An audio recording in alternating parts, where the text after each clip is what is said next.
İndirimli olan modeller de var. Bu mesela 70 euroya düşmüş. En çok ilgi çeken ve belki de alınan şeylerden bir tanesi PlayStation. Zara'nın fiyatları Türkiye'ye göre Yunanistan'da daha uygun. İnanılmaz lezzetli, yani ağızda dağılıyor. Fiyat olarak da Türkiye'ye göre hem daha uygun hem de Türkiye'de bulamadığınız markaları da burada bulabiliyorsunuz. Ürünleri güzel, pamuklu. Fiyatları da oldukça uygun. 10 euroya, 15 euroya, 20 euroya parçalar vardı.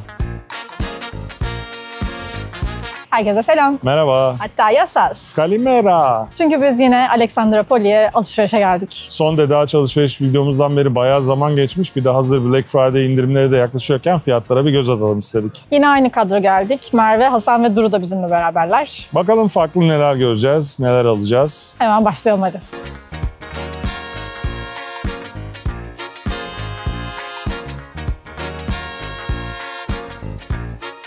Kahvaltı için buradaki pastanelerden bir tanesine geldik. Artos adında. Puanı yüksek olan bir yer, tavsiye ediliyormuş. Çok da sempatik bir satıcısı vardı. Birkaç Türkçe kelime biliyormuş ve onların hepsini sergilemek istedi. Seviyorum, tatlım ve şekerim dedi.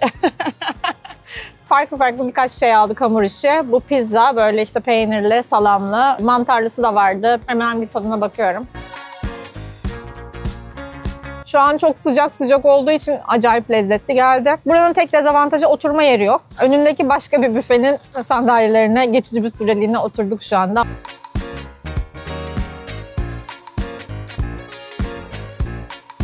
Bu da feta peynirli. Bunun da bir sürü farklı çeşidi vardı. Minik bir poğaça gibi ama böyle farklı bir hamur. Daha dışı kıtır, içi daha yumuşak.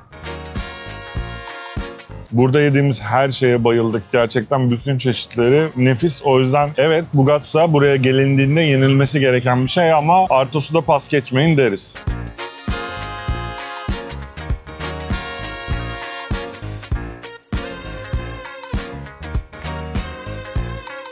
Bir spor ayakkabı mağazasındayız ve Adidas'lara bakıyorum. Samba modelleri Avrupa'da her yerde 120 euro. Burada da öyle. Tabii üstüne textile alabiliyorsunuz. Onu da düşündüğünüzde güzel yani. Bu rengi de gümüş. Bu da tatlı. 120 euro. İndirimli olan modeller de var. Bu mesela 70 euroya düşmüş. Kalın tabanlı. Bakalım neler var. Bunu yeni gördüm. Yılan desenli. 110 euro bu arada. New Balance'lar da var. New Balance alabilir miyim? Bundan almayı bayağıdır istiyordum gerçekten, şakasız. 120 euro bu da. Ben bundan alıyorum. Şimdi burada bir de mağazanın kısmı var. Columbia, North Face falan kısmı var. Böyle bir peluş polar, 110 euro Columbia. Şöyle biraz daha ince bir model. Bu da 55 euroymuş fiyatı. Montlara da bakalım. Böyle bir pofidik montumuz var. Ayşen rengini çok beğendi. North Face, bu da 240 euro. Adidas'ın erkek modellerinde de aynı şekilde fiyatlar. Avrupa geneliyle aynı. 120 euro mesela bu kampüs modeli. Ben lisedeyken ne giyerdim bunları. Bir de Nike bakalım. Örnek olarak Nike'ın da Air Max modeli 160 euro. Bir de Air Force bakalım. Artık en klasiklerinden bir tanesi beyaz Air Force da 120 euro.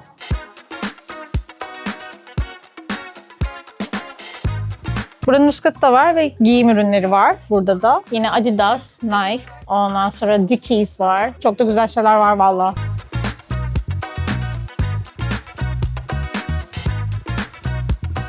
Çok güzel bir Nike eşofman altı var burada mesela. 60 euro. Böyle balon biraz fiti. Adidas Originals'ın öyle 3 çizgili eşofman altı var mesela. Yeşil rengi. 70 euro.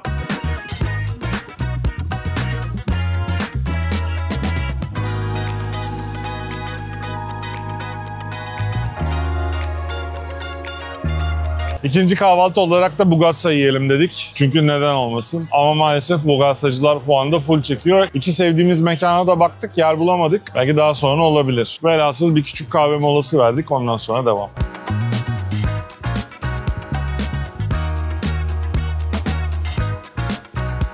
Yine bir Yunanistan elektronik mağazası, yine bir Ayşe'nin saç şekillendirme sorunsalları. Bir önceki Yunanistan videosunu izlediyseniz ne demek istediğimi anlamış olabilirsiniz. Geçen geldiğimizde de bir saç şekillendirici bir şey almıştım. Deneyeceğimi söylemiştim. Onun da videosunu çekeceğimi söylemiştim. Asla yapmadım. Bu arada güzel de olmadı. İşe de yaramadı. Şimdi başka bir şeyle yine şansımı denemek istiyorum. O da şöyle bir maşa. Çok kalın olanlardan. Fön gibi duruyor yaptığınız zaman diye düşünüyorum. Bilmiyorum işe yarayacak mı yine benim saçımda. Çünkü benim saçım zor bir saç. 30 euro bunun fiyatı. O yüzden denemeye uygun bir fiyat diye düşündüm. Burada isterseniz Dyson'ın meşhur Airwrap'lerinden de var. Onlar da 450 euro. Farklı farklı modelleri de var. Fiyatlar da modeline göre değişiyor. Daha uygun olanları da var burada gördüğüm kadarıyla. Dyson'ın burada süpürgeleri de var. V8 burada 299 Euro'dan işte 849, 899, 699'a kadar var. Değişik değişik modeller. Yurt dışı alışverişlerde en çok ilgi çeken ve belki de alınan şeylerden bir tanesi PlayStation. Bunların da fiyatlarına bir bakalım dedik. PlayStation Pro'lar 798 euro, Digital Edition isterseniz 459 euro ve normalinden isterseniz de 559 euro. Yine oyun meraklılarının heyecanla beklediği ürünlerden bir tanesi Nintendo Switch 2. Burada da stoklara girmiş. 569 euro fiyatı. Henüz çıkalı birkaç gün olduğu için bütün modelleri gelmemiş ama iPhone 17 Air şu anda burada stoklarda gibi görünüyor. 256 GB içinde fiyatı 1239 euro. Bu arada gerçekten inceymiş. Ben de ilk defa görüyorum. İlginç.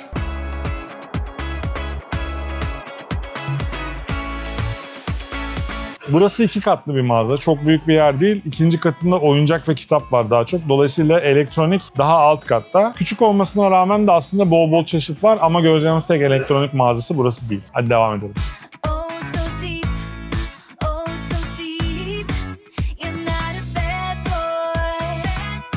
Ana caddenin üzerinde bir de Zara mağazası var ve size kötü bir haberim var. Zara'nın fiyatları Türkiye'ye göre Yunanistan'da daha uygun. Yaklaşık %30'a varan uygunlukta hem de. Kur çevirmesinden dolayı Türkiye'de sürekli fiyatları güncelliyorlar ve artıyor. Burada euro üzerinden direkt çevirdiğinizde gerçekten %30 kadar uygun fiyatlı olan ürünler gördüm. Zara uygulamanızdan açıp isterseniz burada anlık olarak Türkiye fiyatını kontrol edip buradan da euro fiyatını çevirip farkı da tespit edebilirsiniz. Ben öyle yaparak kendime birkaç tane şey aldım. Bu pantolon mesela burada 40 euro, yaklaşık 1900 lira yapıyor. Şimdi bunun Zara fiyatına bakıyorum. Türkiye fiyatına bakıyorum. Hemen şuradan okutuyorum. 2400 lira olduğunu görebilirsiniz. Yani 1900, 2400 bence iyi. Bir de üstüne tax free alabiliyorsunuz. Avantajlı gerçekten ve üzücü. O yüzden alışveriş yapmak zorunda kaldım. Mecbur. Mesela her zamanın ihtiyacı olan basic kazaklar var. 25.95 euro. Bu sezon süet çok moda. Zara'nın da süet ceketleri var. 39 euro mesela bu model. Trendlerden bağımsız her dönem ihtiyacınız olacak mevsim geçişlerinde kullanacağınız güzel bir trench coat mesela. 59 euro. Dış giyim almak istiyorsanız eğer mesela şu an dış giyim fiyatlarına bakalım. Bu 59 euro işte yaklaşık 3000 liraya denk geliyor. Türkiye fiyatına da hemen bakıyorum. Türkiye'de de 3600'müş. Mesela bunda öyle çok büyük bir fark yani var da yine yok gibi. Her üründe değişiyor bu arada yani. Ama en azından karşılaştırması kolay. Avantajlı olduğunu düşündüğünüz veya almayı planladığınız şeyler varsa buraya geliyorsanız buradan almak mantıklı olacaktır. Bir üst katında da kadın ürünleri var. Onun üstünde çocuk, onun üstünde de erkek 4 katlı bir mağaza. Tabii ki çok fazla turist yoğunluğu var. Bizim gibi insanlar gelmiş burada. Uzun kasa kuyrukları da görebiliyoruz. Ben o yüzden şimdi sıraya girsem iyi olur.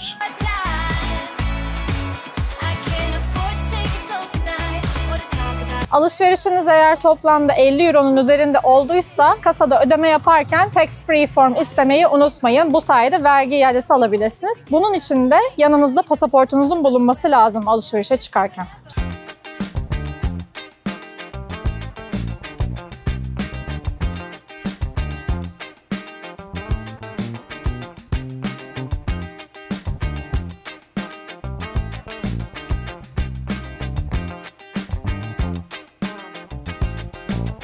Şimdi Duru ile beraber ona bir şeyler almak için bir mağazaya geldik. Lullaby Baby Store diye bir yer. Burayı ilk videoda da göstermiştik. Merve ile Hasan Duru için bebek arabası almışlardı. Çok da memnun kalmışlardı. Bu arada sizden de burayla ilgili çok fazla soru geldi bize. O yüzden sahiplerinden de biraz bilgi almak istiyoruz.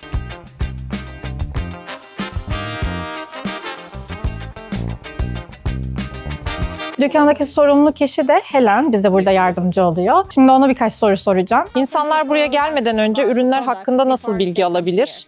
Bize Instagram'dan, WhatsApp'tan veya mail üzerinden ulaşabilirler. Doğrudan ben cevap veriyorum. Harika. Peki buradan vergi iadesi formlarını alabilirler mi? Tabii ki. Ayrıca bizimle iletişime geçtiklerinde ürünün stok durumunu veya bize geliş zamanını söylüyorum. Sipariş verebiliyorlar veya rezerve edebiliyorlar. Örneğin istedikleri Cybex bebek arabasını, araba koltuğunu veya istedikleri başka bir ürünü getirebiliyoruz. Başka markalarda aynı şekilde ve hepsini vergi iadesi avantajıyla alabilirler. Peki mağazanızdan en çok talep edilen markalar hangileri? Cybex en fazla talep gören marka diyebilirim. O yüzden birçok Cybex ürününü stokta tutmaya çalışıyoruz. Fakat gerçekten çok fazla çeşit ve renk seçeneği var. O yüzden gelmeden önce iletişime geçmeleri daha sağlıklı oluyor. Kanguru ve ana kucağı olarak Baby Björn markası var. Little Dutch markasının çok güzel ahşap ve peluş oyuncakları var.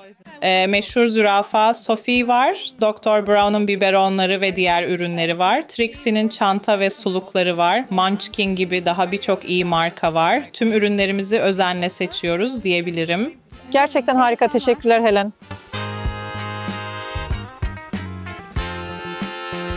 Bayağı güzel bir alışveriş deneyimi sunuyorlar burada. Fiyat olarak da Türkiye'ye göre hem daha uygun hem de Türkiye'de bulamadığınız markaları da burada bulabiliyorsunuz. O da bence avantaj. O yüzden bebek ihtiyaçları için buraya bakmadan geçmeyin bizce.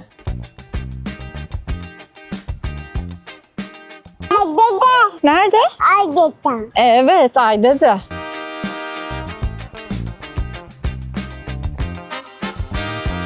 Neyse ki alışveriş insanı yoruyor ve acıktırıyor. Dolayısıyla benim en sevdiğim kısma geliyoruz. Yemek. Hasan bizi nefis bir etçiye getirdi. Dedi ki ete doyacaksınız hakikaten. Birkaç meze, patates, salata falan da söyledik. Her şey çok lezzetli görünüyor. İlk gelen şey kaşarlı köfte. Kaşarlı dediğime bakmayın, aslında Goudalı köfte. Ve size anlatmadan önce hemen bir parça ağzıma attım bile. İnanılmaz lezzetli, yani ağızda dağılıyor.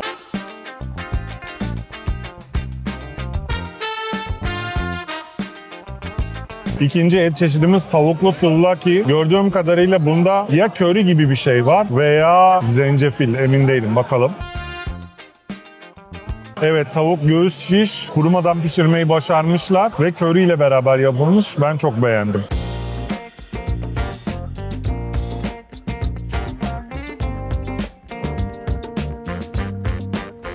Burası da yine ana cadde üzerinde kozmetik ve cilt bakım ürünleri bulabileceğiniz bir mağaza. İçerisinde çok farklı markalar var. Bazıları Türkiye'de olmayan markalar. Fiyatlarını Türkiye fiyatlarıyla kıyaslamanız lazım. Hepsinde avantaj olmadığını gördüm ama olanlar da var. Özellikle de Türkiye'de bulamadığımız markalar için ulaşması kolay bir yer burası. Şimdi birkaç bir şey kendim için de bakacağım.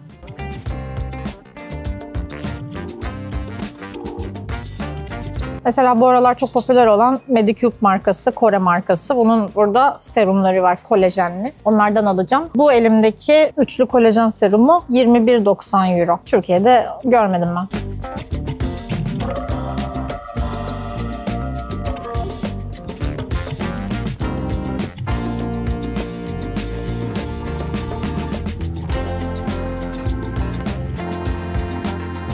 Spor giyim için bir diğer adres ise JD. Sneaker 10 ile bazı modellerde birebir fiyatlar aynı. Ama indirimli modeller var içeride, dikkatimizi çekti. İyi fiyatlar bulmak mümkün. Aynı zamanda burası biraz daha büyük fiziken. Biraz daha fazla marka var ve o markaların fazla çeşidini bulabiliyorsunuz renk olarak vesaire. Dolayısıyla amacınız spor alışverişi yapmaksa Sneaker 10 ile beraber buraya da uğramanızı tavsiye ediyoruz. Alt katta giyim reyonu da var. Oraya da göz atılabilir. Aynı zamanda bir tane indirim askısı gördüm. 10 euroya, 15 euroya, 20 euroya parçalar vardı.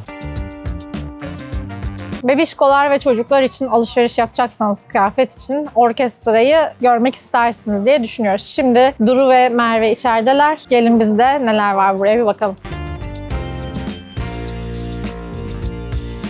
Selamlar. Burayı bir anne olarak benim anlatmamın daha uygun olacağını düşündü Farklı Şeyler ekibi. Biz doğduğundan beri aslında Duru'ya orkestra mağazasından alışveriş yapıyoruz. Çünkü ürünleri güzel, pamuklu. Fiyatları da oldukça uygun. Bir de eğer Orkestra Club Card alırsanız fiyatlar daha da uygun oluyor. Etiket üzerinden oldukça düşüyor. Zaten etiketlerde de hem normal fiyatlar hem de Orkestra Club fiyatları yer alıyor. Kart ücretli ama ilk alışverişte zaten kendi ücretini çıkarmış oluyor. O yüzden oldukça mantıklı.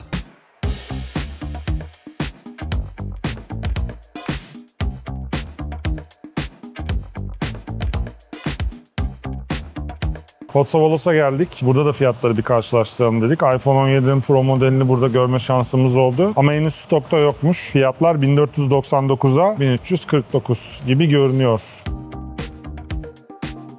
Nintendo Switch'te aynı, PlayStation'da da aynı ama bazı minik bundle kampanyaları var. Eğer almaya niyetiniz varsa hem Public'te hem burada fiyatlara göz atmanızda fayda var. Burada telefon, tablet, bilgisayar ve akıllı saat reyonları Public mağazasına göre çok daha büyük. Dolayısıyla daha fazla çeşit var. Belki renk seçeneği, belki işte hafıza seçeneği burada olabilir orada bulamadıysanız. Fiyatları da yine check etmekte fayda var. Zaten aralarında mesafe de fazla yok bu arada.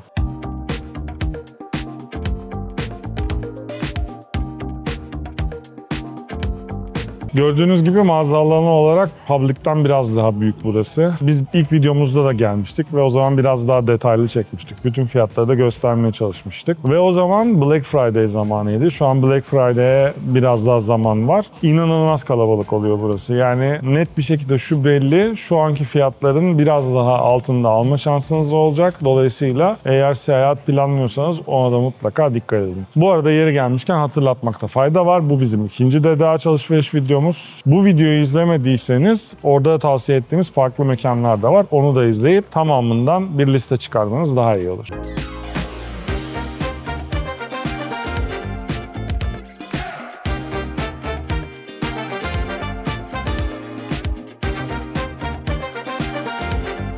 Bir markete uğramasak olmazdı. Bu markete ilk defa geliyoruz. Burası Lidl'dan biraz daha kaliteli bir market. Daha pahalı ve premium ürünlerin de olduğu ve çeşidinin daha bol olduğu bir market. Ayrıca çok daha büyük. Nereden başlasak? Peynirlerden başlayabiliriz. Çünkü hemen zaten peynir reyonunun önündeyim. Stratejik alınmış bir karardı bu.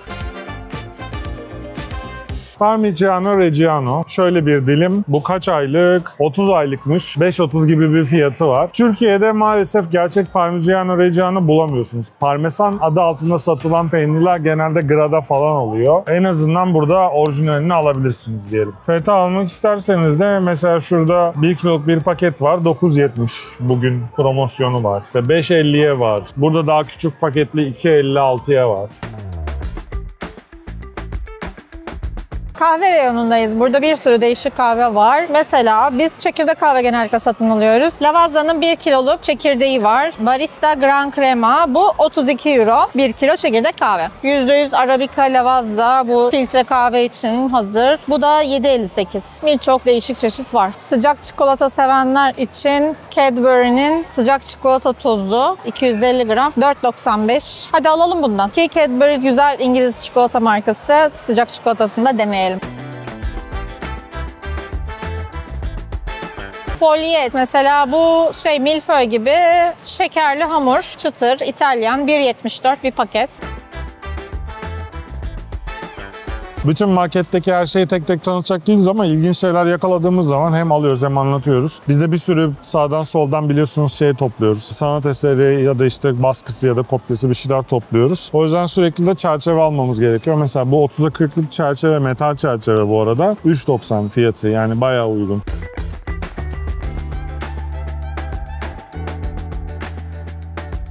Bu marketin böyle mobilya ve ev eşyaları bölümü de var. Mutfak eşyaları falan filan. Güzel bir marketti. Tabii ki fiyat odaklı bir market değil burası. Yine de Türkiye'de olmayan birkaç ürün bulabilmek için güzel, gelinip görülesi bir yer. Bazı ürünlerde yine de fiyat avantajı var. Ama Lidl gibi ucuzluk marketi olmadığında çok büyük fiyat avantajları beklemeyin.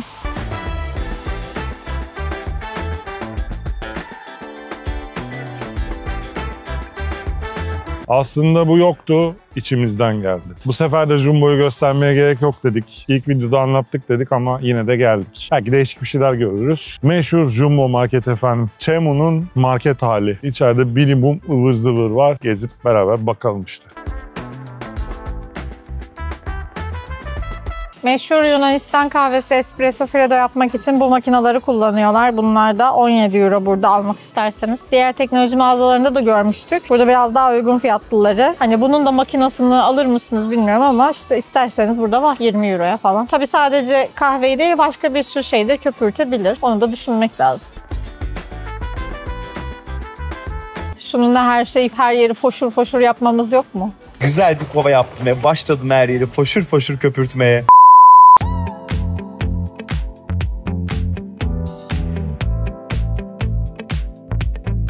Sünger Bob terliği. Hiç rahat olmadığını eminim ama çok güzel. 9.90 euro. Böyle köpekli de var. Bu hangi karakter bilmiyorum ama 7.99 bu da. Bunlar çok komikmiş. Okullar yeni başladı. Burası da o konsepte bayağı bir yenilenmiş. Defterler, kitaplar, kalemler, renkli renkli işte boyalar. Okul ihtiyaçları için bu dönemde gelip belki de buradan alışveriş yapmak avantajlı olabilir. Tabii yavaştan konsept değişiyor çünkü Eylül sonuna geldik ama öncesinde yine böyle hazırlık için buraya gelebilirsiniz. Belki böyle Ağustos sonu, Eylül başı gibi daha dolu dolu okula dönüş konsepti görebilirsiniz mağazada. Tarzınızdan ödün vermek istemiyor musunuz? Leopar desensiz yaşayamıyor musunuz? Her şeyiniz leoparlı mı? Yoksa siz Banu Alkan mısınız? İşte sizin için bir şemsiye. Kötü şans falan değil. Bunlar boş işler. İnanmıyoruz. Şemsiye 5 euro. Oğluna flüt alamadığı için dertlenen ve rakı masasına oturan babayı hatırladınız mı? Hepsinin flütü varmış. Neden benim oğlumun flütü yok ulan? Neden? Söylesenize kaç para ulan flüt? Kaç para ulan? Ben cevabını veriyorum. 1 euro 49 cent. Tahminimce rakı masası daha pahalıya mal olmuştur bu arada. Küçük bir mantıksızlık hani. Tam çıkışa doğru yorulacağınızı ve biraz da susayacağınızı varsayarak atıştırmalıklar ve içecek şeyler koymuşlar. Geçen sefer ben de bunlara kanmıştım ama çok lezzetli, o yüzden tavsiye ediyorum. Bir tanesi beyaz çikolatalı, öbürü de kakaolu, karamelize fıstıklar.